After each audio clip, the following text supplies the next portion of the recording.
these settings are the default settings. Looks like the notch or the 60 Hertz filter is turned off or turned on. So when we turn it off, we can see that CZ and F3 have some 60 Hertz local due to high impedance. Just a normal sensitivity here. Filter settings at 50, so we can go back to 70 there.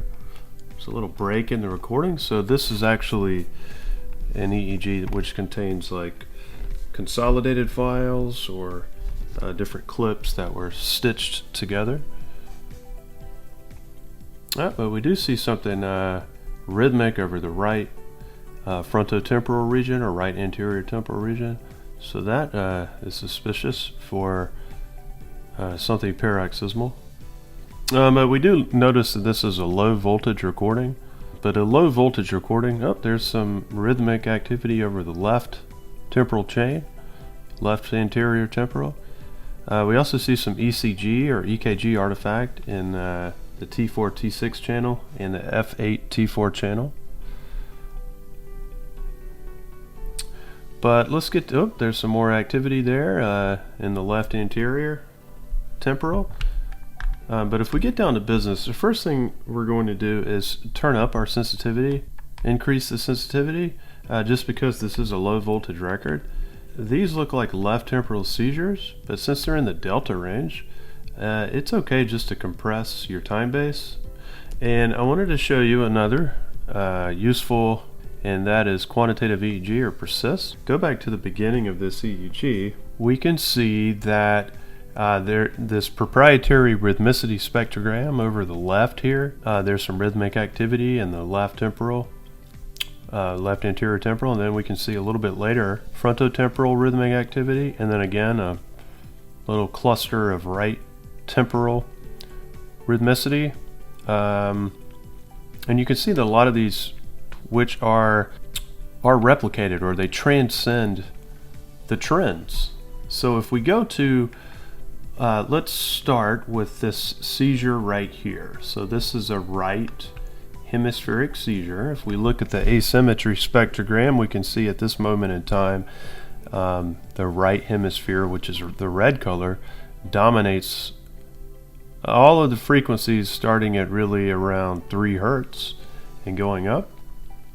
So let's see what the raw EEG looks like.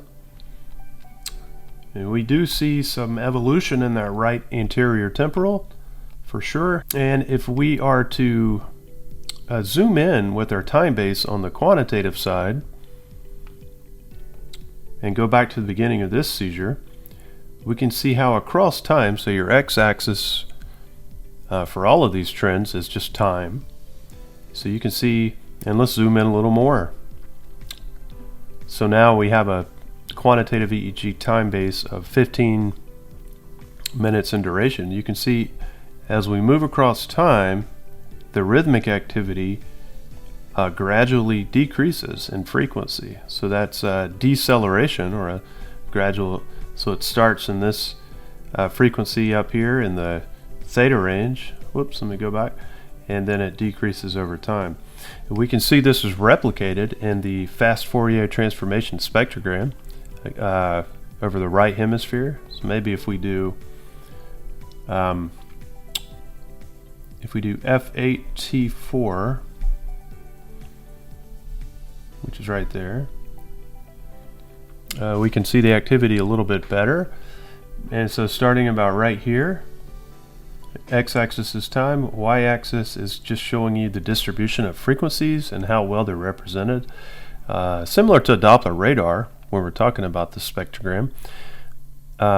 White is kind of like white hot. It's the hottest, most active intensity as far as the color spectrum goes for this trend, and then pink, and then red, and then yellow, and then green, and then teal, and then blue, dark blue. So black is essentially brain death, right? Or no activity, generalized cerebral inactivity. But we can see right here it's white hot in this delta region with some increased activity in the theta as well as alpha region. but most of the activity is in this delta, and we can see across time it kind of, there's a downward hump. And we've already talked about the spectrogram, the asymmetry trend here. This is actually two trends that are layered on top of each other. So if you could kind of visually decouple these, let's look at the yellowish trend first. And this is going to show you relative to 50% how much the hemispheres are asymmetric at any given time. Well, you can see that's kind of constant across time, at least across this 15 minutes. More helpful here is this green or olive colored asymmetry trend. So just kind of visually ignore the yellow one. And anytime the green dips below this baseline, that means that there is activity that is more prominent over the left hemisphere at that moment in time, asymmetric with respect to the left hemisphere. And we have it set up to 50%.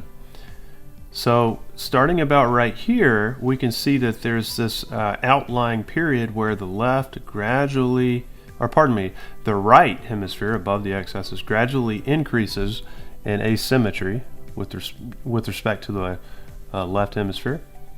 And so that's a feature of evolution. It's kind of a gradual build-up, and then it comes back down. And we also see that there is this left hemisphere seizure, and this is seen in the fast Fourier spectrogram. And we can always decrease the gain on these if it's a little too white hot for us. All right, we can see starting about right here, there's an increase in the activity in the left temporal.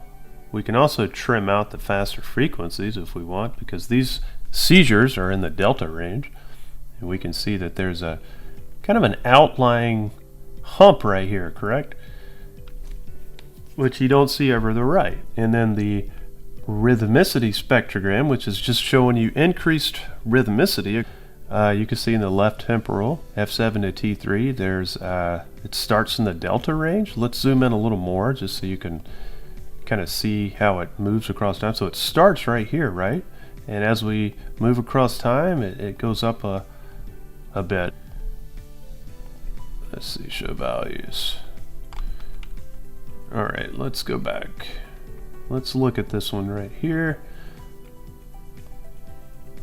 So 2 hertz, or starts at 1.25 hertz, and then we can see up to 2 hertz. You can see there's a subtle change across time. The frequency does not stay the same; it actually increases. If we go back and look at the raw EEG, we do still see these LPDs. Bam, bam, bam, bam. So we see these LPDs over the left anterior temporal, but then we see kind of this sustained activity that builds upon itself over the left temporal, and that's maybe more mid-temporal.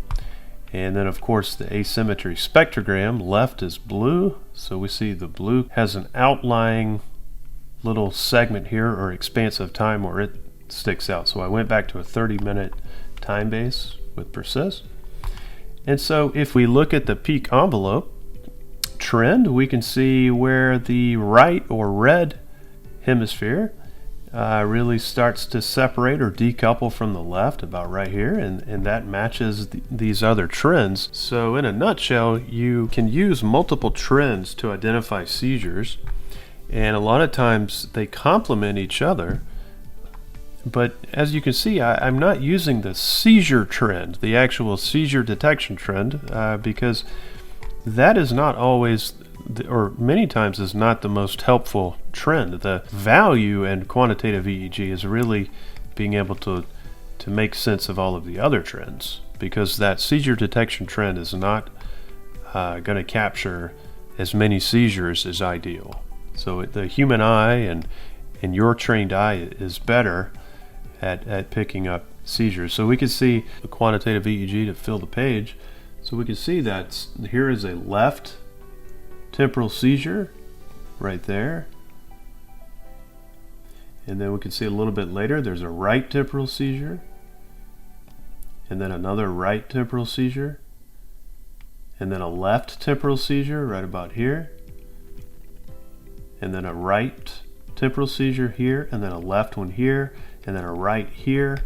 You could see where there's the dark colored red here. That is indicative of a right hemispheric, and in this case right temporal seizure. You can see there's increased rhythmicity. You can see in the peak envelope trend how the right hemisphere decouples during this time, and it's not just a sharp abrupt jump. There's some graduation to it. You can see how there's graduation with the asymmetry here, the olive colored trend.